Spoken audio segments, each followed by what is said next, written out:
Huh. All right, so here we go.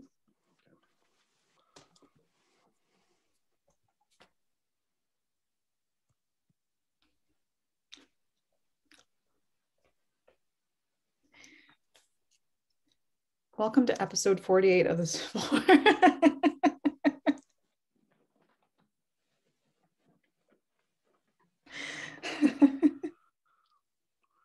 Take two? Take two. Okay. Welcome to episode 48 of the Civil War Breakfast Club. I'm your co-host, Mary, and tonight I'm joined by the guy who predicted Pete Alonso would win the home run derby, and also the most awesome Civil War nerd I know, Darren Weeks. Wow, Pete Alonso talked. I think we hear about St. Peter of Bourne today, Mary, but here we are. I just want you to know I pay attention. You do. Pete Alonso, the New York Mets, University of Florida, played for my beloved Bourne Braves, and he won the home run derby for the second consecutive time. So good for him and good for everybody else. So how are you here on this rainy Tuesday night in both of our locales? Yes, I'm good. I'm waiting for a gigantic thunderstorm to possibly roll in. So hopefully we can get the podcast recorded before it does. Well, if it starts to rain really, really bad, just remember, if this rain keeps up, it won't come down. Remember that. Fucker. Anyway, so what, I guess we can get started here, get rolling, get a little fun. Well, how are you? Tonight. I didn't ask you how you are. Thanks for asking. As a matter of fact, I'm doing fine. I'm doing okay. Things that life is good. Life is good, and we're going to take it back east today. We're going to move it back out to the East Coast, and we're going to talk more about some of this stuff. But I know as usual, we have some business to do as always. We do. Well, the first thing is that we are wearing our merch tonight, our T-shirts as well. Right. That's right. All right. Civil War Breakfast Club T-shirts, courtesy of Zazzle, where you can get all of your Civil War Breakfast Club needs, Mary, except, of course, the stickers. You should go to TR Historical, which someone forgot to tweet when she made the tweet this afternoon, and I had to correct. But hey, I'm just happy to be part of the team. Thank you for having my back. I do my best. Do my best. Getting sick of carrying you, but that's okay. We'll get through it. We'll get through it as always. Anyway, what are you drinking tonight and out of what mug? I am drinking a local beer called Provincetown Double Rainbow Beer, which is really, really good. It's a double IPA from up the coast here from where I live. And I am drinking it out of my North Civil War Champions coffee mug because even though this battle did not ultimately lead to a Union victory, it ultimately won the war, even though it lost the battle. So I felt it was appropriate to have this mug going today. What about you?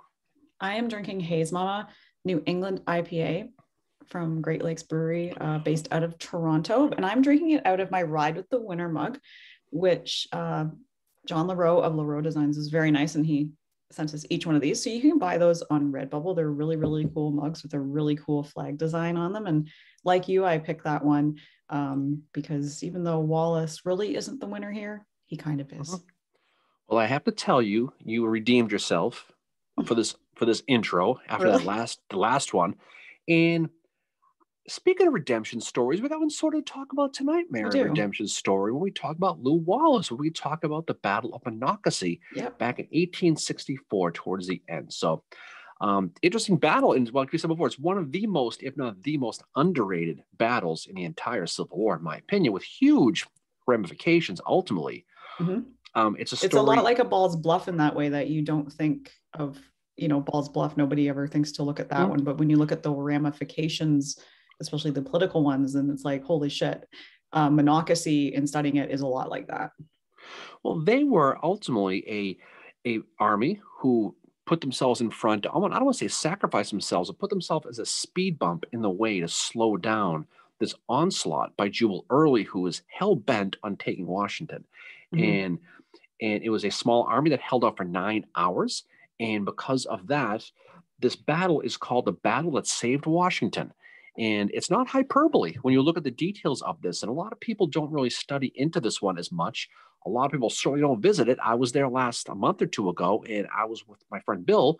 We were the only ones there the entire time we were there. So people don't visit it, but it's certainly one that needs to be studied. And what a great idea that we do it tonight.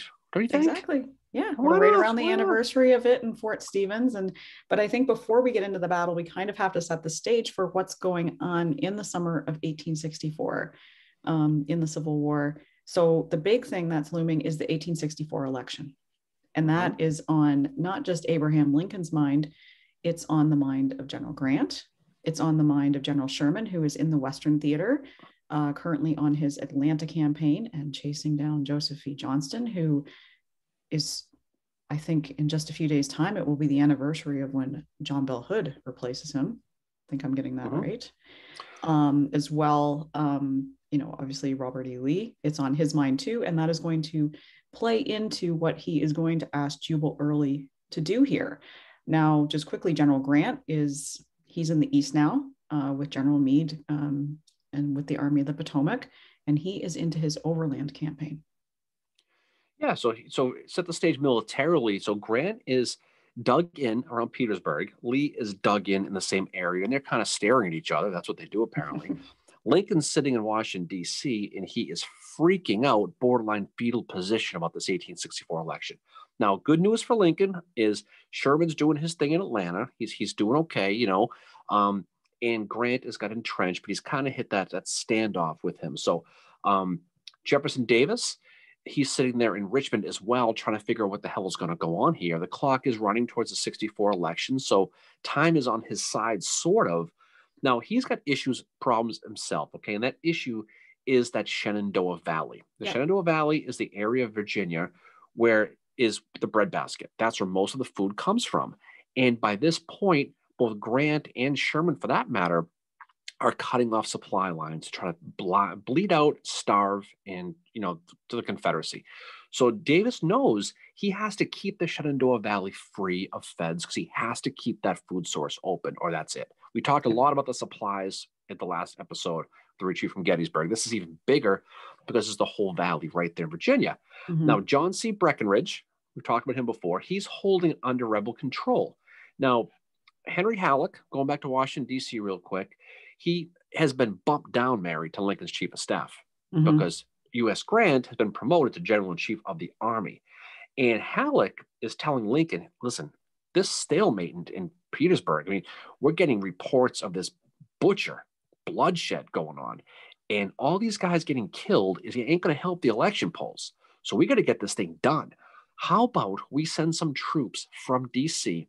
down to Petersburg because they're sitting around doing nothing.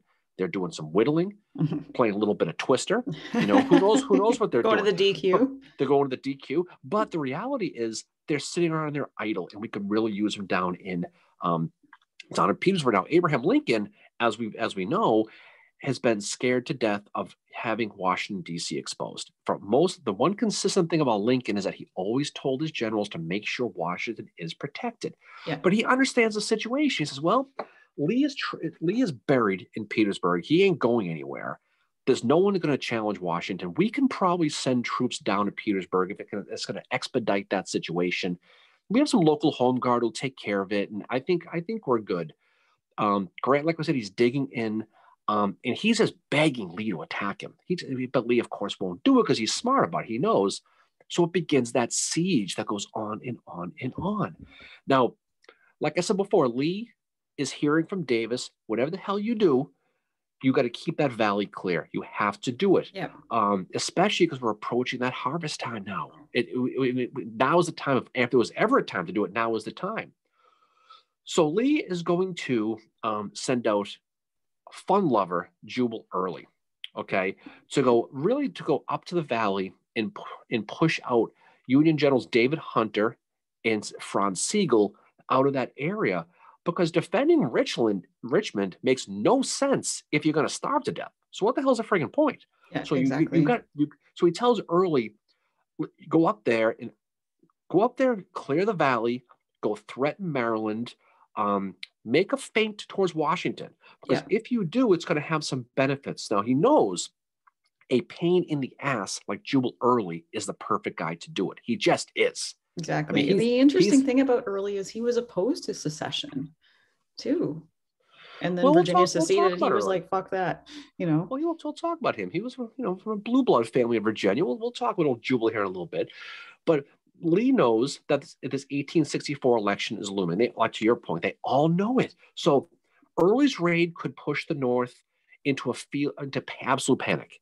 If he gets up there, if he's up there running around, and he's near Washington or Baltimore around election time, it can cause all kinds of problems. It could, in essence, win this war for the Confederacy if Lincoln loses. So you want to get a good fear in them. Now, Jubal, he is not liking this plan too much. He's like, oh, Jesus, really? He's lukewarm at the beginning, but he ultimately does agree to do it. And Lee pressures him. Listen, here's the deal, Jubal. It's important. He goes, you cannot screw this up. You have to succeed on this plan. You got to go up there. You got to clear the valley, and you have to try to put a spook into old Lincoln because that's what we have to do. And if you do, it's going to also pull some troops away from Richmond. I mean, from Petersburg, which is what we need. Now, Jubal Early, I'll talk about him real quick. Lee's bad old man, one of the better nicknames in the Civil War. He got that nickname because he was short, had a bad temper, he was profane, so he was partially Canadian. and he allegedly is the only person that's allowed to swear in front of Bobby Lee. Now, who knows if that's true, but that's the rumor. So he could F-bomb. So again, So it's kind of like me on this podcast. And I was going to say, it's like Jubal Mary, same exact thing.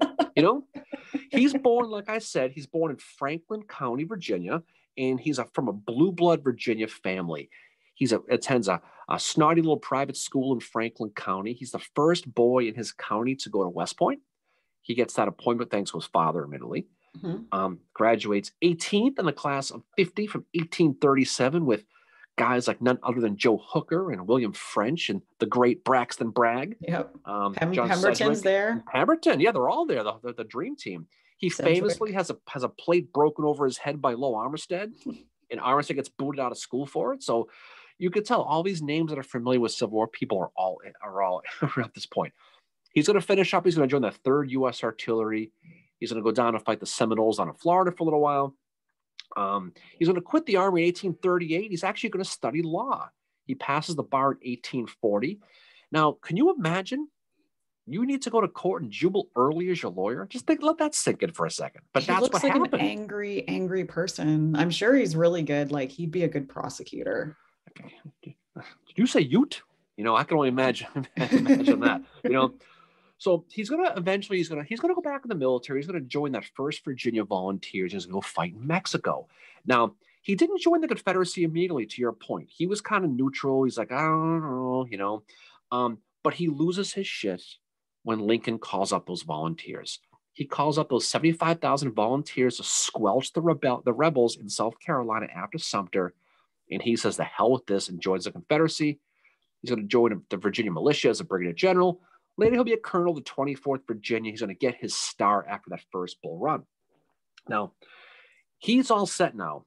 He's got 15,000 guys, and he's going to do it. He's going to take them from Petersburg, and he's going to head them into the valley. Now, he has 2 corps by John Breckinridge, mentioned, and Robert Rhodes.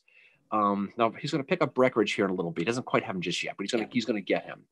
And he has cavalry with Robert Ransom. And artillery with the guy named Floyd King as well. But he wants to beat his first goal. Jubal's a bitter old man, Mary. Okay. Yeah. He wants to beat David Hunter personally. He doesn't like Hunter because Hunter had that self-emancipation proclamation in 1862. And Early was a big slave guy and he wanted nothing to do with that. It was rescinded. It didn't happen. But Early never forgot that. He wanted to beat him as he clears the valley. And, June 17th, 1864 is kind of when it all gets started. Now, we're going to real quick talk about the lead up to Monocacy. We're not going to go too much crazy. The Battle of Lynchburg happens. This is when Early meets up with Breckinridge, I mentioned before. This is when they kind of get together. They chase the Feds and Hunter from the valley. They send him to West Virginia to the delight of the locals because Hunter was a bastard. And after he's gone, it really clears Early's plan to get into Maryland now because he's got no one in front of him. So his primary goal right off the bat to clear the valley is kind of already done. So that's kind of done. Phase 2 now is to march on Washington and scare Lincoln. So now he's got Breckinridge. His army is up to about 18,000 people, give or take. Now this army is called the Army of the Valley. So, so that's what they're called. And they're going to continue to move on as they head towards Martinsburg, Virginia, which is now West Virginia. They're going to push those Federals out. So wherever they go now, the Feds are going to be vacating the dance floor, to your point, right? Yeah. Early felt he really did at this point like the entire future of his country was in his hands. So he's having success and he's Jubal Early Mhm. and his head's swelling a little bit. And Mhm. he's getting this George Washington syndrome where he thinks, okay, this whole thing is in my hand. They're going to enter Maryland for the third time. And so perhaps third time will be the charm Yeah. for old Jubal Early. Yeah. But just before that, he goes to fuck with Franz Siegel Mm-hmm. at Harper's Ferry. And when he's there, Siegel, he and Siegel end up just basically staring at each other the entire time. But Early's troops are going to totally ransack Harper's Ferry and fuck with the Union supplies and all that. And then, you know, just when I think Siegel's thinking, my God, how much is he going to like attack me and fuck me up here? Early turns and goes. Just like that. The feds are burning the bridge at Harper's Ferry too. Yeah. They fired that up pretty good. So, and this is, so now Early is in Maryland and they're hooting and hollering with that rebel yell and causing all kinds of pain in the ass. So enter the Baltimore, Ohio Railroad in Baltimore. Okay. And this is the oldest railroad in the country, by the way, Mary. And the president was a guy named John Garrett. Now, Garrett is one of these dudes in Washington, D.C., who's respected by everybody. He's in all the social circles. Everyone knows who John Garrett is. Well, he's going to report from his employees that the Rebs are in a large mass, more than 10,000 people, and they are tearing up his railroad. They're cutting down the telegraph lines west of Baltimore, causing all kinds of problems, okay? Garrett, of course, is stunned by this because they don't expect anybody to be up in that area.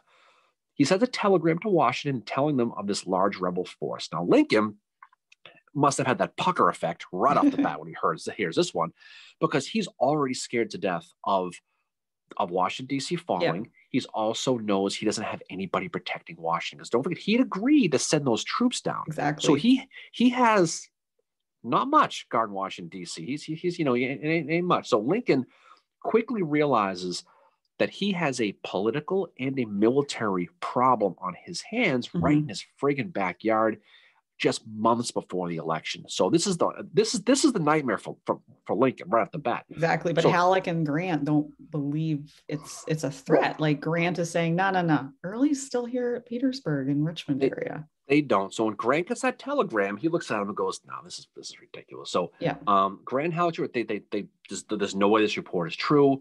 They're convinced Early is still in Petersburg. There's no way he's through the valley. Which surprised me because Hunter fought him. You'd think Hunter would, say something. Oh, by the way, got my ass kicked by Jubal Early today. Siegel sends a message to say they're here. Yeah, they're coming. And again, it's completely like Grant's like, no, it's okay. Early's still here. Well, what's funny is Grant says, well, if it's anybody, it's Ewell, and I'm not going to worry about it. He doesn't think it's Early. He thinks it's Richard Ewell, if it's even true. But then what he does is he has some prisoners in Petersburg, and he gathers them together, and they say, "Oh yeah, it's Jubal Early's up there. It's just so you know, it's Early." So now he realizes it's Early, and so he knows it's a tough situation. So July 4th, 1864, Early's, like to your point, they're sitting at Harper's Ferry having a great old time, having a big bash, emptying pitchers maybe at the old Rabbit Hole Gastro Pub, which I've been many times. That's probably where they are, and from South Mountain, those signal post guys, those wigwag dudes, are starting to see the rebel columns now. Okay. So that area falls under jurisdiction of a place called the Middle Department, which covers that Delaware, Baltimore, Frederick, that whole area. I mean, not the most creative name. I mean, the guy who designed the Japanese flag was more creative than the guy who made this name, admittedly, but that area of the Middle Department is under control by a guy named General Lew Wallace, who we've talked about before. Misfit now, Wallace from Shiloh. Misfit from Shiloh. He's from Indiana, okay? Born in 1964. He's a son of David Wallace, not the guy from The Office, so don't ask. Different David Wallace. He's not a West Pointer, which is going to be an issue for him going forward with a lot of these politicians. But he's a staunch Unionist. He's a big-time patriot. The fact that he wasn't a West Pointer made him hated, specifically by guys like Halleck, just didn't like him. Grant's not a big fan of his either. Well, you mentioned that because of Shiloh. So Shiloh, we mentioned before, we talked about this before. Yeah. Lew Wallace had a great time at Fort Donelson, did really, really well.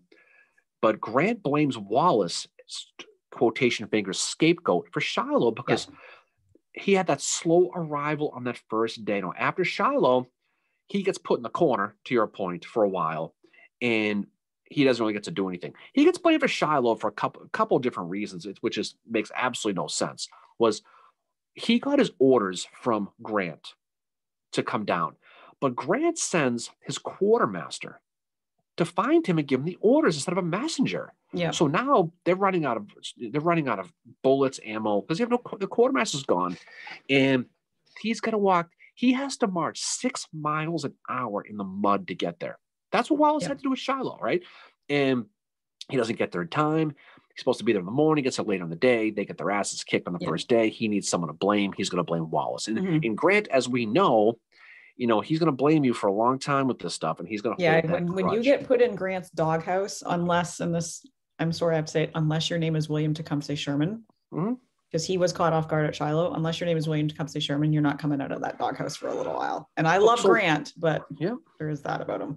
So Wallace basically gets put in the corner, and he has no command really of guys on the field. And he wants to, this is a guy who's proud. He's a patriot. He's a unionist. He wants to fight. He wants to fix his reputation because his reputation is completely shit can. And he's so bitter after what's happened to him. Like, he writes his wife just before Monocacy, soon will be heard the thunder of captains, and the sound of the trumpet and the shout, and I will not be there. And that's Wallace writing to his wife, and he's very bitter. And he's all of 34 years old at the time of Monocacy. Yeah. So April 6th, 1864, which is ironically the 2-year anniversary of when he screwed up at Shiloh, he's going to get another shot. He's going to get a shot at this middle department. It's part of the 8th Corps is what it is. We talked about Robert Milroy a couple of weeks ago, who was also part of this middle department, similar group. But his focus is Baltimore. Now, his job primarily at this point, because Baltimore's under martial law, to just be there, don't let the town riot. We want to keep the peace heading into the election. That's kind of what his job is. And he's like, okay, I guess that's what I'm going to have to do. But Wallace wants to fight. He wants to redeem himself. He wants combat. His troops are not exactly the Iron Brigade here. His troops are green men. They call them 100-day men. These are guys who are signed on for short duration, 100 days, to do things like guard bridges, guard railroads. They're not exactly fighting men. And he's got about 2,800 guys. But these guys have never seen combat. And if there's ever a time they have to fight combat, it's going to be interesting because they never have. So now Wallace, he hears this news about Early in Maryland at this point. Well, he gets it firsthand from John Garrett, because John Garrett comes right to see him. So he knows there's a real threat. And whether he really thought it or he has hoped it was so he could fight, who knows? But he knows Early's on the move and he's heading right towards me. And he decides he's going to be the guy. So he's going to move his inexperienced army, those 2,800 100-day men, to Frederick, Maryland. And they're going to go there. He wants to put up a fight, and he knows Early's got a big army because he's hearing more than 10,000 guys, and he knows he can't win. He knows. But what he wants to do, I mean, he's not stupid. I mean, he's just the numbers, He wants to basically, even though he knows he's going to get his butt kicked, he wants to delay Early long enough for 2 reasons. One, to see where Early's going, because they don't know at this point if it's Washington, D.C. or it's Baltimore. And he also, more importantly, says, well, if it's Washington, this will buy time for the government to bring troops back up to protect the city. So that's kind of what it is in a nutshell of how it's going to be. So he knows he's under no illusions he's going to win, but he wants to fight with inexperienced guys. And he's basically throwing himself into the mouth of the lion just to, we've talked a lot about these, guys like Howard and these other guys who want to redeem themselves after these perceived mistakes they made. And you can see Wallace's thinking. Oh, right? Definitely. That, and he's like, a hardcore unionist. And Garrett has told him, that make sure the rebels do not capture that railroad, especially the Monocacy Bridge. Like he emphasizes Monocacy Bridge to him. And before he leaves to go to Monocacy, Wallace tells Garrett, you may take with you my promise.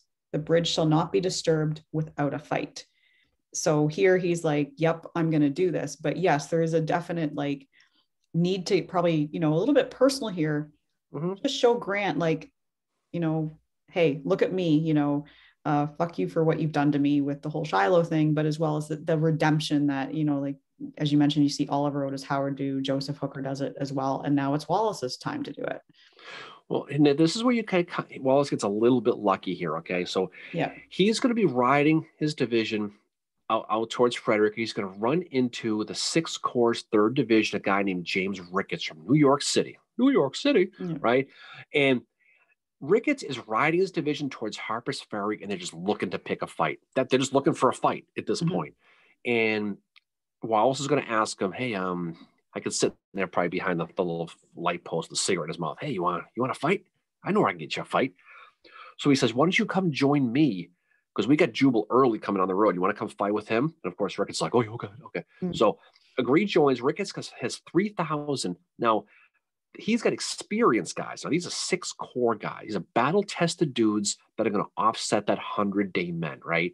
So he joins. Now, Wallace has got more than 6,000 guys. Now, he's still outnumbered more than 2-1, but he's got more now. He's got to feel pretty good. Now, old Jubal, he's more making his way through Maryland, and he's causing damage, and he's ransoming towns. Everything he's doing, he gets into Frederick, Maryland, and this is where Wallace decides he's going to basically set up his defense. So he's like, well, so you're guarding those bridges. He's going to guard the Monocacy River, which is about 5 miles from Frederick. Now, what's interesting is while the Confederates are slowly moving into this area, because they're hearing rumors of federal troops. They don't know what the hell they are, but they're hearing stuff. Jubal is back in town trying to bag 200 grand off the locals, right? Which is like $3 million in today's money. It is. And so he's out there and he's and the thing is he eventually gets it, right? In the town, it's funny is that the mayor of the town, I think his name was Cole, I think it is. Yeah. But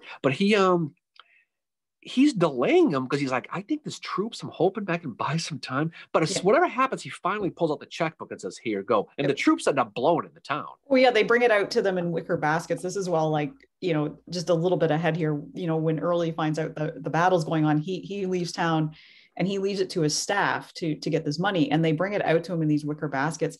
And then the guys proceed to be like, hey, let's spend some of this. So they're buying fucking fancy food, champagne. They're getting ice cream at the DQ. And no, that's a true story. These guys did actually get ice cream while they were in Frederick, but they start just spending this money. Now he's collected tribute at a couple other different towns. No word, though, if this money ever does get back to Robert E. Lee or if Early is keeping it for himself. Well, he must have banked because he got money a lot of places. But so July 8th, the day before the battle, Wallace is sitting in a place called the Cromus Farm, south of Fredericksburg. And this is where Early is starting to realize more that there are troops. Now, he doesn't, like I said, he doesn't know what the hell they are. He thinks they're local militia. There's no way in hell it's Army of the Potomac because they're all back in Petersburg, just like they all thought he was back in Petersburg. Wallace is going to learn of Breckinridge's troops moving down that Georgetown, that Washington Pike towards Monocacy. He's going to see these guys coming. And he knows that Early is targeting Washington at this point. So he's like, okay, right off the bat, he goes, that was one of his deals. Where is he going? Now he knows they're coming down that Georgetown Pike towards Washington. They're coming to Washington. Yeah. So he's going to set up his army along the Monocacy River to protect that road and the railroad bridge to the capital. Because the capital, if they get in the capital, they're going to cause all kinds of problems. And they're not going to stay there probably long, but it's going to be a big, big mess. So the sun sets, the sun rises. It is July 9th, 1864, Monocacy Junction. Cromus Farm again, 8 a.m. Right after breakfast, the Rebs are going to open some artillery on the camp of the 151st New York. And this is the beginning of the Battle of Monocacy. So the Union is sitting there having breakfast, and all of a sudden they're getting shelled, okay? Federal artillery under Captain Frederick Alexander is going to respond to it. And that Sixth Corps is going to skirmish, is going to start to push forward these skirmishers, right? Now, the 1st Brigade under a guy named William Truex is going to defend that central bridge we talked about that crosses the Monocacy River where the Baltimore Turnpike is. Now, Early is going to order Rhodes's guys, Robert Rhodes, okay, one of his division guys, or actually one of his corps guys, theoretically, to demonstrate on that covered bridge. because what they want to do is now Early's concerned. He goes, I don't know what's in my front. So let's just see who the hell's out there and fight. So by 9 o'clock, they're fighting a place called the Best Farm. Mm-hmm. Now it's named after the best family. It just wasn't the best farm in town. It was named. Okay, so, I can't explain. But coming from the north, down that Georgetown, that Washington Pike is going to be Stephen, Dodson, and Ramseur. These are Virginia and North Carolina guys under Rhodes. And they're going to hit those first line of those skirmishers. Okay, they're going to hit the 10th Vermont, and they're going to push them back pretty easily. Now, Early is he wants to see what's going on the other side because he still doesn't know what he's dealing with. Yeah, he's going to order his cavalry under a guy named John Mcconsland to ford the river, find a place to ford south of the Best Farm, and attack that Union left flank and at least see what the hell is going on. Because he knows I can't have a direct attack at the middle because I don't know what I'm dealing with. I just don't. I think they're militia, but I don't know. I'm going to find out. McCausland does find a ford in a place called McKinney Ford, which is right near a place called the Worthington Farm. Now, the Worthington Farm, it's still there actually. You go visit it. Yep. It's a place it's a big old house. It's just west of modern day 270. So which is kind of a shame if you visit it because that's a road runs through it. That's how the battlefield is. The highway goes right in the middle of it, which kind of sucks. But by 10 o'clock in the morning, Wallace is sitting in a place called Gambrel's Mill, which is east of the Georgetown Pike, and he's behind the line. He's getting reports on his left flank that there's rebel activity. So he tells Ricketts. Now Ricketts is a regular; he's a six corps guy, to go defend his left and hold it as long as he can. Just hold it, because he learns that those rebel forces is moving on to his left. He's going to find a fence, and he's going to place his army on that fence. And in front of that fence is a cornfield that leads to the Worthington Farm. Yeah. And the interesting thing about McCausland's men is that once they cross, they actually dismount. One thing to mention here is that, cavalry fights, you typically think of them being on horses because they're cavalry. By this point in the Civil War, they're actually fighting more and more dismounted just because of the way the battle tactics have changed. So where Ricketts' men are with this cornfield and all that, the sight line for the Confederates is really obscured. So what happens is the Confederates don't realize that there are Union troops in front of them until they fire at the rebels from 125 yards away. And the Confederates, once the smoke clears from all that, the Confederates who had not been struck down in that, they start retreating. So Ricketts' men managed to push back McCausland's men. And this is what keeps happening at this battle all over. It's just even though Wallace and Ricketts are outnumbered, they managed to keep pushing them back and pushing them back. And just running down. And the whole time though, for every hour that passes, that is another hour that Jubal Early cannot be making his way to Washington, D.C. And that's what's so important about this battle is every hour matters here. Well, McCausland is a real deal cavalry guy. I mean, he's up there with the Mosbys. I mean, people don't really study him. They called him Tiger McCausland. Real quick, little background on him. He's a Missouri guy, went to VMI, became a professor of mathematics, just like you at University of Virginia. In 1859, Mary, he and a guy named Thomas Jackson from VMI, I don't know if you've heard of him, he commanded a bunch of VMI cadets to go basically stand guard at the execution of John Brown in Charlestown, West Virginia. So he's got some experience with that. During the war, he takes command in 1864, that cavalry. He participates in that thing with David Hunter with Lynchburg we talked about, obviously. He's going to join Jubal Early's cavalry for this Valley campaign. And, this campaign is going to go on well after this battle. But this is the dude who's going to burn Chambersburg in late July of 1864. They don't pay him $100,000. So he's like, okay, we're going to torture the whole town. But it's interesting about him, though, is he actually gets tried for this after the war. Mm-hmm. And they're going to put him away for this, but he gets pardoned by President U.S. Grant for this, which is kind of weird. It's just a strange thing. And when he died in 1917, he was the last confirmed rebel general to die. He was the last one. Interesting. So he's this is a guy, who's he's one of those deals. Now, you mentioned before those things. Now, they think they're going up against a local militia. And what's interesting in these Ricketts dudes, right? They're told literally, do not fire until you see CSA on their belt buckle. That's what they're told. And that's what they right? do. And they do. They ultimately go 3 times. They hit the first time, get pushed back pretty quick. The second time, they try to go around to the right to a place called the Thomas Farm. Yes. And they're going to get driven back by the 87th Pennsylvania. Okay, now these are 6 Corps guys. So they're starting to think, okay, something's up here. Now, what's interesting at this point, just west of the bridge, Wallace's guys are retreating. So this is simultaneously. So at this point, Wallace's guys are retreating as Ramsey's guys are coming. So that covered bridge, they're going to burn it. They're going to fire it up so people can't cross. Now, Early is going to hear what's going on Mcconsland's side. He's going to say, what the hell? They're freaking militia. What? Why can't you push through them, right? Because their very first attack, they put the whole damn group in. And they all came running back. So he's going to order Breckinridge to his infantry, just go deal, whatever. I'm sick of dealing with these guys. I need to get to Washington. I don't want to get stuck bogged down in stupid Monocacy Junction. So he's going to order Breckinridge to move forward. And what's interesting is when they start to go, it's when McCausland's third attack is falling back. And what's an interesting story about this is a lot of John Brown Gordon's guys under Breckinridge who are going to make this assault are laughing at the Confederate cavalry. They're saying things like, oh, you run back to Richmond, we'll show you how real men fight. And that's just kind of funny how it was. So about 2:30 in the afternoon, John Gordon, you know him, another fun lover, Mary. Yep. He's going to attack with his 3 brigades. He's going to have a guy named Clement Evans, guys from Georgia, Zebulon and York from Louisiana, and he's going to have a guy named William Terry, who's going to have the old Stonewall Brigade under Colonel John Funk and some Virginia. So he's going to have the Louisiana Tigers, remnants of them are here too.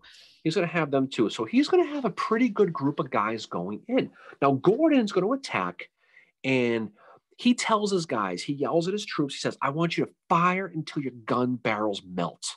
That's the phrase he said to them. So they're all going to march towards Ricketts' line, who was behind that fence across the cornfield. So there's experienced guys going against experienced guys. Good teams on the field now. This is 2 A teams going at it. So 2:30 in the afternoon, Gordon's men, they're moving across that field towards that Thomas Farm. Okay, and you can almost hear the farm. It's a Thomas Farm going, oh no, but they're going to be going against the guys from the 14th New Jersey, 151st New York, 106 New York, that 87 PA who pushed back McCausland. This is who they're going to be going against, that Thomas Farm. Some actually get across that cornfield, too. Some actually do, but they get pushed back initially. Now, Evans and York's brigades are going to get hammered by the fence. They're going to get absolutely drilled up front. They're going to come running back in confusion. And it's going to be a whole bunch of casualties on Gordon's guys. Now, Gordon pulls back and he's like, what in the freaking hell? Yeah, well, the fighting was so chaotic there. He says, as we reached the first line of strong and high fencing and my men began to climb over it, they were hit by a tempest of bullets and many of the brave fellows fell at the first volley. And it's not like the fighting all over here is really, really chaotic, not just at the Thomas Farm, but over at Worthington Farm too, where there's a 6-year-old boy, Glenn Worthington, watching from the basement window. And he described it as it was load and fire, kill, kill, kill. And that's what's happening at the Worthington Farm, but also the same thing is happening at the Thomas Farm too. You ever hear the story that happened to that kid after the battle? Yeah, he was nearly blinded when he went to look for a bayonet. Yeah, he was in the fire. Fire blew up in his face, and he had to wear a bandage. But he wrote the first history of the battle. Or as my parents would say, that's what you get, or see what happens. That's what would happen. That would have been mine too. Oh yeah. So they're going across the cornfield. Now those guys are going to get pounded. Gordon's going to fall back and organize. Now it's about 3:30. So the day is getting long now. Gordon's like, okay. So he forms he's going to form the brigade of Terry, William Terry, from those Virginia guys, those Stonewall Brigade guys. And this time they're going to finally break through. They're going to break that Union line. But Gordon's going to lose a third of his division in this field, right? Including Clement Evans, which is that story. So this is a weird story. So he gets shot in the side. And for whatever reason, he has a sewing kit in his pocket. Well, they all carried sewing kits with them. Okay, but that just seems, I don't know what it is. It just seems weird Well, I to know me. you can't sew. It doesn't mean other people can't. Oh, stupid, you know. So, so he gets shot in the sewing kit, and the needles get pushed into his body, right? You know, he lives. He doesn't get killed here, but he is Yeah. going to pull needles out of him for 6 weeks after this. Yeah. Now that you want to talk about a And crappy it's day. some of that injury plagues him for the rest of his life. So you would have been the guy walking around the battlefield then with holes in your pants and shirts because you can't sew. Better than getting needles coughing up the next 6 weeks. I'll take my chances, you know? You would have So been bartering for someone to I sew would your have pants been. for you. Pull out the old credit card, buy a new pair of pants. I don't even care sewing to, for God's sakes. Anyway, so it's 4:30 in the afternoon. The rebel numerical superiority is starting to win the day now. It's dictating the story. So I mentioned before, 16,000 Rebs against Yeah. 6,000 Union guys. I don't care how strong you are. Those odds after a while aren't going to be in your favor. So Even with my shitty math skills, I know that is not good odds. Carry the 3, divide the 2. Oh, yep. crap. 1, 2, 3, 4. So Lou Wallace at this point is going to say it's 4:30. I've held these guys all day. I've done my job. So he's going to order a full retreat. And he feels he's bought enough time. And he's assuming Grant is sending guys back to Washington. So he figures he's bought enough time. After 9 hours of brutal fighting, he fought like a chess master. He really, really did. Okay. He did. He knew they weren't going to win. The thing is Wallace went into this knowing full well they were not going to win this battle. And that's why he has, he already had a retreat plan in place going into this because he knew this is just about buying time to allow them to get troops to fortify DC. This is all I need to do. There's no way I can win this battle. And so because of that, he's already got a retreat plan in place. He does. So he has, he knows that his small troops have done the day and they're going to get beaten up pretty good. And they say that they drew back to Baltimore, but they say it was an orderly retreat. That's what they say. But his moving his chess pieces around that battlefield with his 100-day guys and Ricketts 6 Corps guys against that, he moved his pieces brilliantly. A smaller army against a battle-tested Jubal early, and it's impressive what he did. Now it's interesting is this one of the stories that comes out of this battle is a story of Colonel William Seward, Mary, right? Yes. So you can go ahead and tell that story if you've done if you yes, have. I've done my homework on him. I was gonna say, I don't know if you did, you did.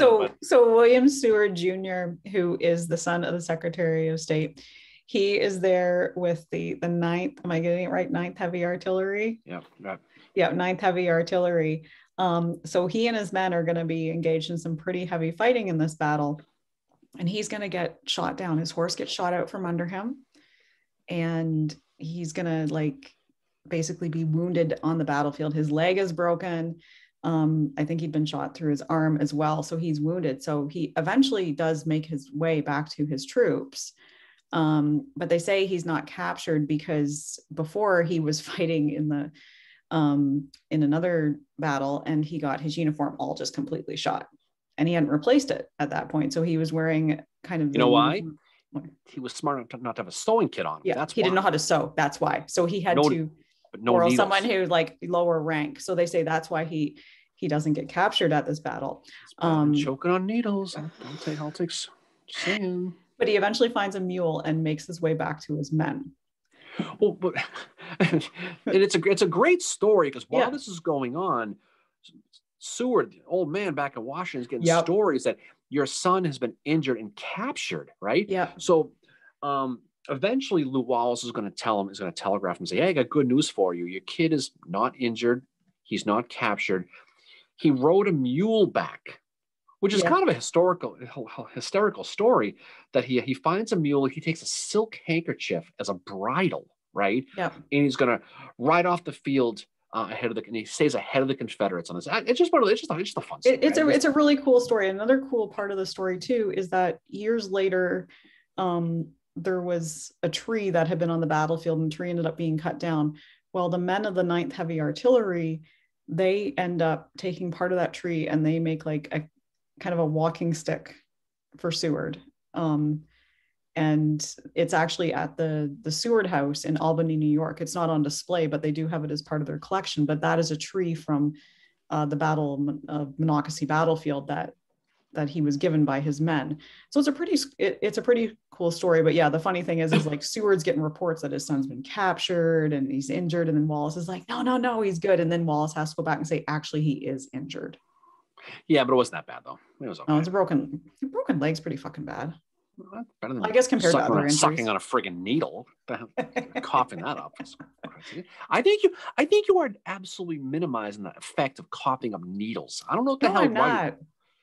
But they all carried sewing kits with them. Okay, well, guess who didn't? Seward. You know what? Probably saved his life. So, speaking of, these guys early, we mentioned before, he got beaten up pretty good. He's going to lose 900 guys. But more important is he lost time. And he ain't got it. He's lost so much time. So it's one of those battles. It's a tactical victory because he forced Wallace off the field. But, they were beaten up now. They need time. So, they have to rest now. Early's pissed. He's like, you got to be shitting me. He goes, we got stuck fighting these guys, and now I lost a day. So now July 10th, the day after the battle, they've got to rest. They're messed up. They're banged up. So they finally get going, and they get by 10 p.m. on the 10th, they get to Rockville, Maryland, which is about 20 miles from Washington, D.C. And now on the next day, on 7-Eleven, okay, so everything, roads are wide open 24/7 on 7-Eleven. Early's advanced cavalry is going to reach the outskirts of Washington. So post Monocacy in the city of Washington is a freaking panic at this point. Mm-hmm. So all they're hearing is, we got our asses beat at Monocacy, Early's coming. So the citizens are in a full panic. There are rumors of 50,000 Rebs are coming. They're advancing on the city. Wallace bought time, but Early's still coming. I mean, you tell the whole story. Well, so Montgomery Meigs was in such a panic. He's commanding like kind of civilians in the War Department at this point. Like he's their boss. So these are government employees. Yeah. And he ends up telling them, okay, we're shutting things down. And everybody's probably like, yay, we get to go home. And Meigs is like, no, here, take a rifle, get up to the forts. Like he's arming citizens. At the White House, okay, Stanton is discussing with Lincoln the concept of evacuating and going to New York City. So he's like, we should probably think about this. And Lincoln goes, are you kidding me? If I leave the city, it's for the election, it's political suicide. Yep. I'm not going to win. I can't leave the city. But he says, here's the deal. If the Rebs get through, you're going to take Mary and you're going to take Tad. You're going to put them on a steamer and get them to New York City. You're going to get them out and the cabinet. Except you, Stanton, you're stuck with me. You're staying with me in Washington. The rest are all going to go. And he's stunned because he's gone from, in about a 30-day period, he's hearing stories of Grant on the outskirts of Richmond.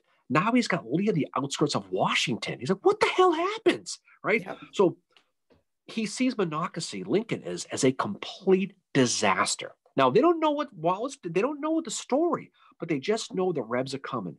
And the fate of the country is in our hands. We've got no army to stop these guys. I am screwed. And this is good. This is it.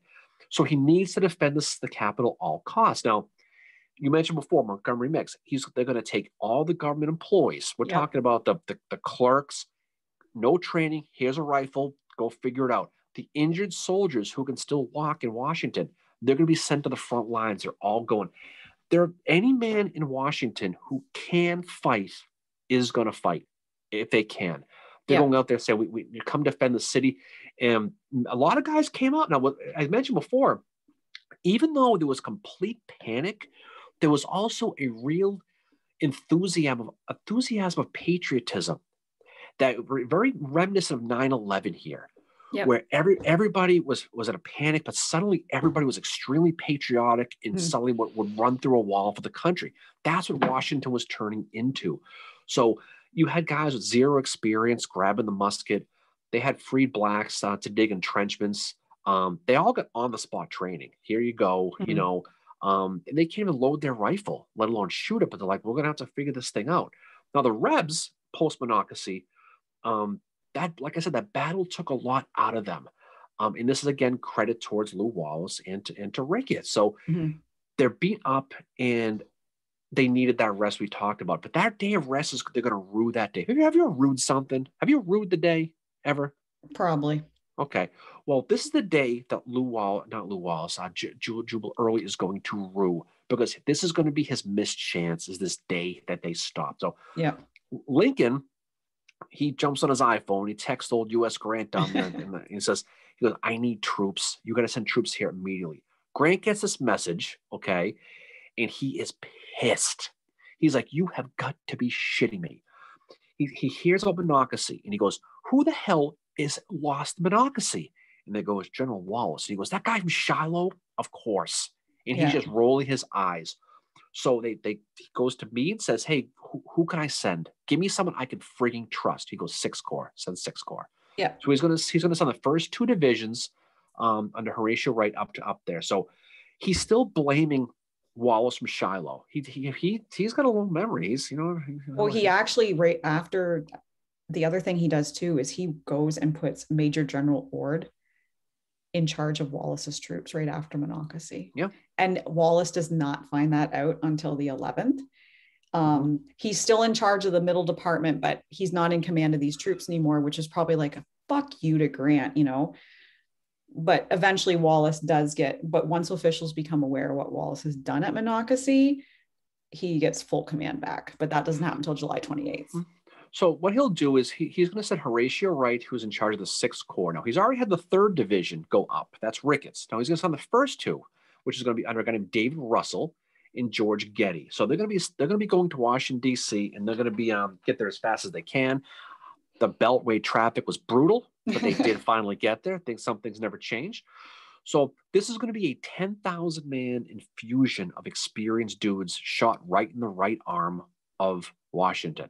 So you're going to have 3 brigades on each that are going to show up.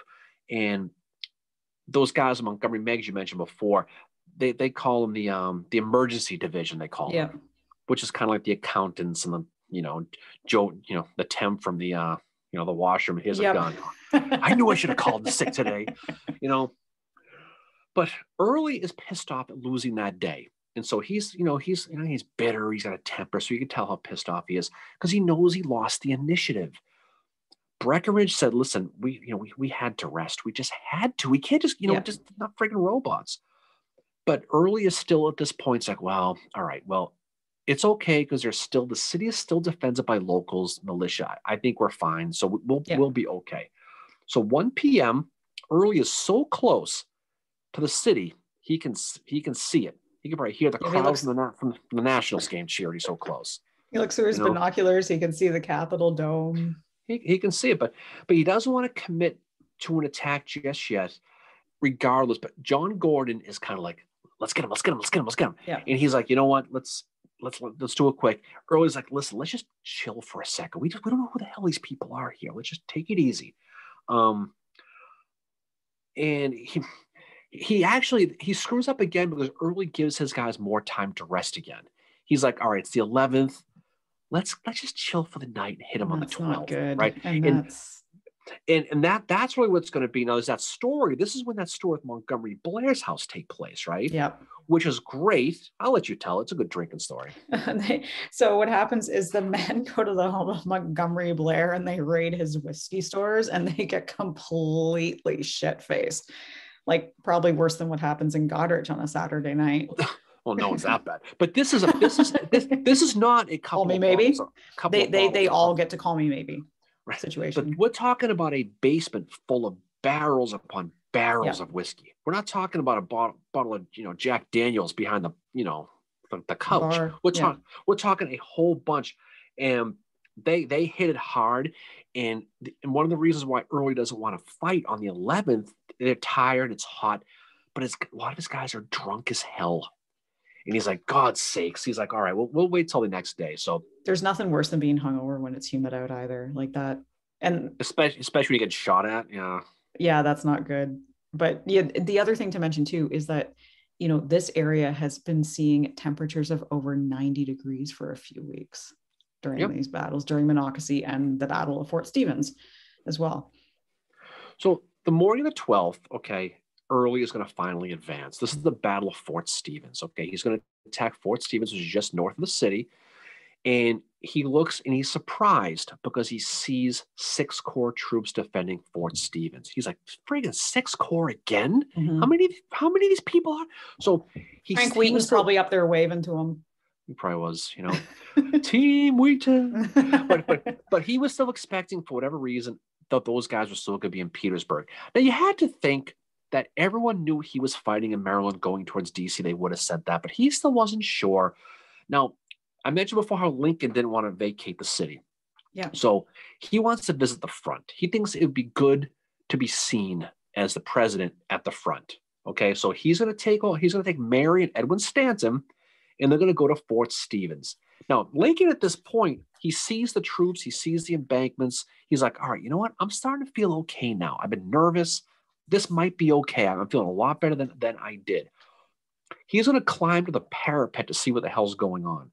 Now, at this point, there are going to be rebel sharpshooters firing at anything.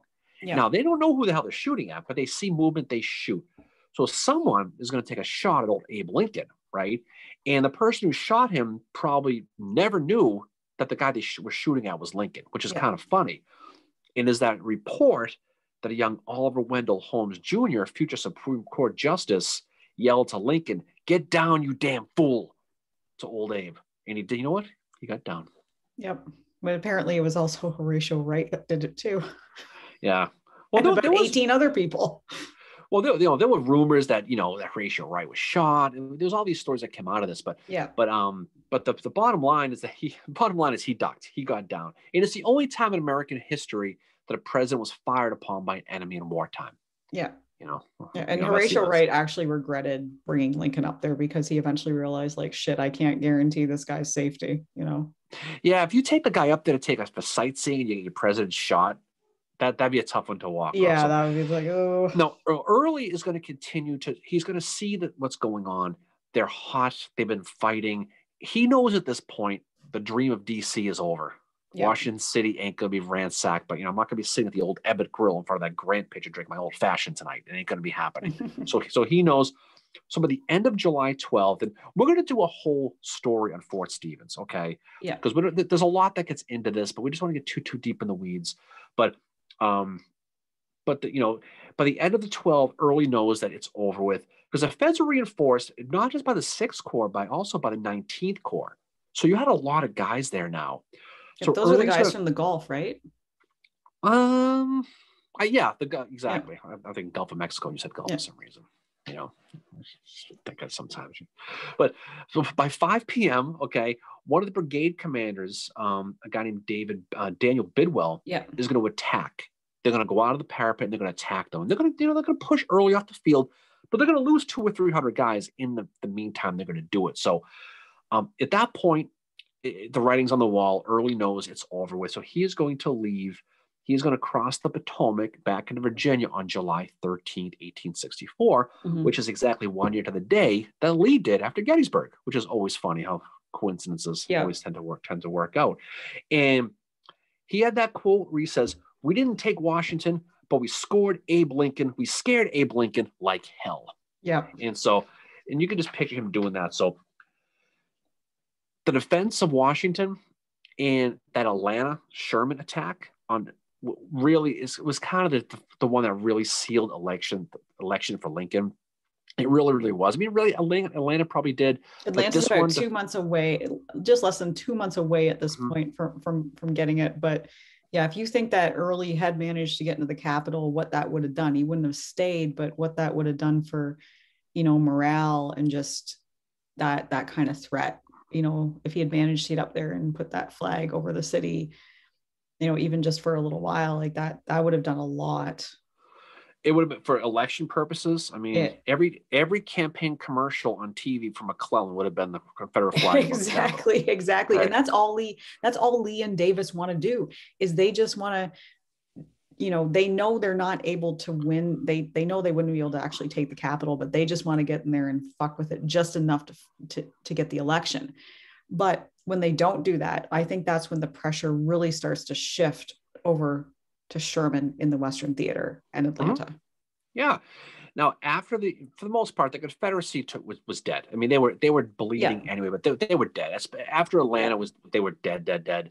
But But this attack on Washington, early's attack was a real mortal wound, that of Mhm. many mortal wounds they took. Now Halleck, to his credit, Mary, he never changes. He blames Wallace for Monocacy. I mentioned before, he hates Wallace because he's not a Yep. West Point guy. He just didn't like him. Now Lincoln also sent a Vinegar Valentine to U.S. Grant about Wallace down at Petersburg, Yeah. explaining that. Now this is where it's funny. The media picks this thing up at this point. Says, "What the hell you?" So the media basically picks up the ball to really help to explain the story of what Wallace actually did. The Yeah. New York Tribune, Horace Greeley, with the hair there, Yeah. he writes that Wallace held out for 4 hours longer than honor required. So there was a national really push redemption for Lew Wallace for what he Mhm. did, because the story came out and said, what this guy did actually was pretty substantial, because we didn't get our guys there until they really right when Early was getting there. So what would have happened if they didn't have, really ended up being 2.5 days he saved. The battle, the day he rested the next Yep. day, and then a half a day on the 11th, right? So September 1864, that September, Wallace and Grant will actually meet to talk about this. They'll sit down, they'll talk about it.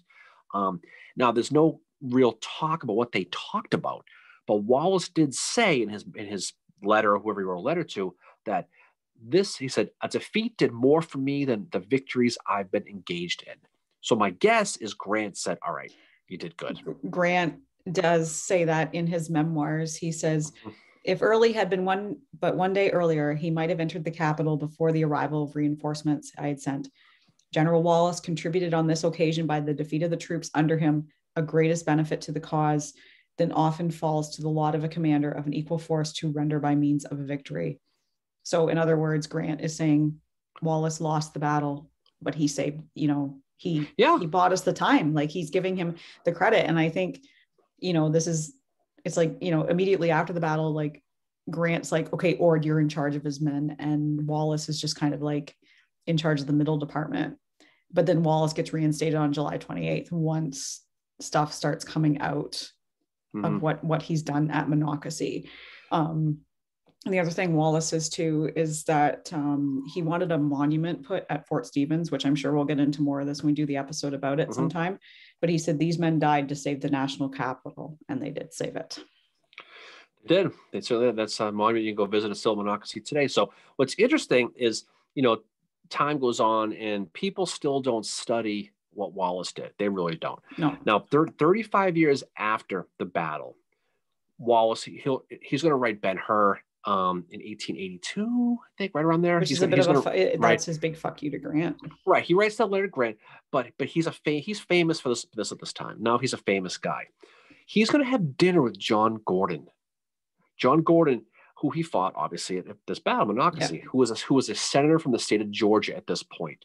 And Gordon said he wanted to make the acquaintance of the only man who whipped me during the war.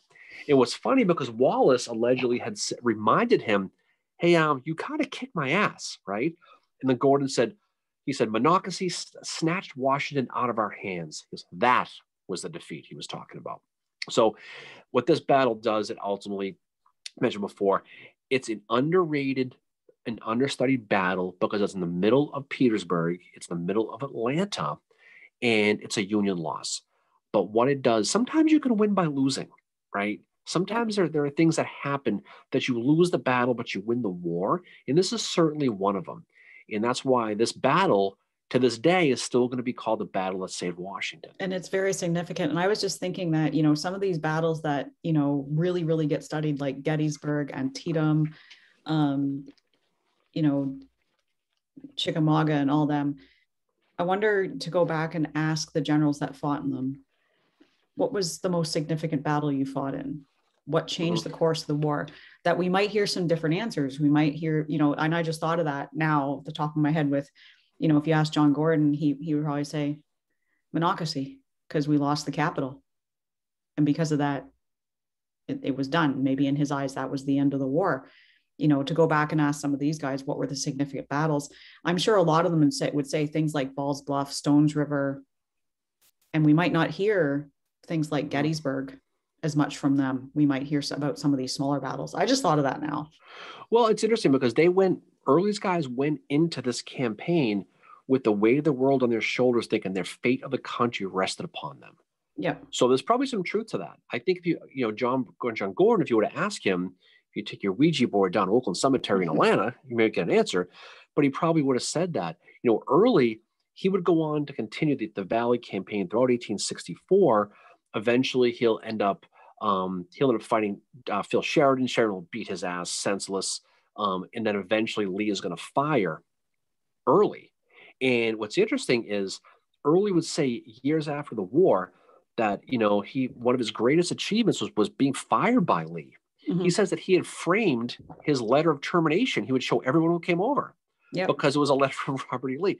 But again, what Monocacy did is it was kind of that thing that happens that play that happens in a football game no one remembers because of the results. But then you watch the replay and you go, oh, I forgot about that play. If that didn't happen, everything could have changed. And that's what this was. To your point, if they got into D.C.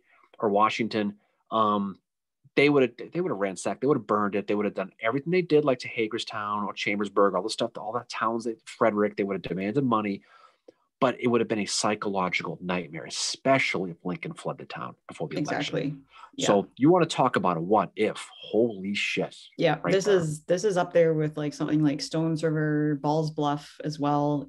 Just for the ramifications that it has. And like I said, I think if you could go back and ask some of these generals, they might say something like that over something like, oh yeah, well I was at Gettysburg and it was a big battle. But in terms of the outcome and how it affected us, something like Monocacy might be higher on their list. It's certainly one worth talking about. So hopefully people will study it going forward. I hope it's people enjoy the listen to this episode because I think it's a lot of fun to study. It's one of my favorite ones. If you ever visit Monocacy, which if you're at Gettysburg, it's about 40 minutes away. It's an easy ride right through Frederick. It's kind of a weird battlefield because like that highway goes right through it. It's got a really cool visitor center and some places you can visit. It's kind of split up in two halves. You get the Best Farm on one side of it, and then you get the Monocacy River, and then you've got the Worthington and Thomas Farm on the other. But it's a really great place to go. It's a beautiful vista, and definitely one that you should definitely check out because, like I said before, Barry, all battlefields matter, don't they?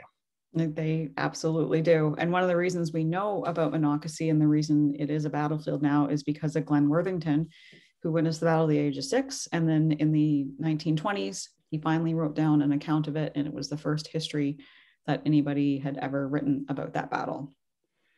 And that's interesting battlefield because it wasn't made an official battlefield until the 1970s. Exactly. Yeah, they recognized it in the 1930s, but then the preservation doesn't begin until the 1970s.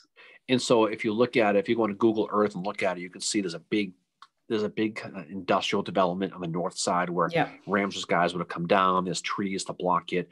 But it's certainly one that's totally worth visiting. So I think we can probably leave it there and send the boys off. And hopefully we did Lou Wallace and the rest of the boys some justice on this one. So what's next, Mary?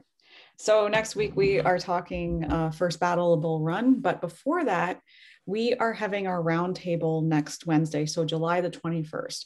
So if you've never attended our roundtable, it's just kind of, we get together via Zoom, 6 o'clock till about 7:30. Wednesday, July 21st, Eastern time. I will mention that because I know we have some people that join us from like California.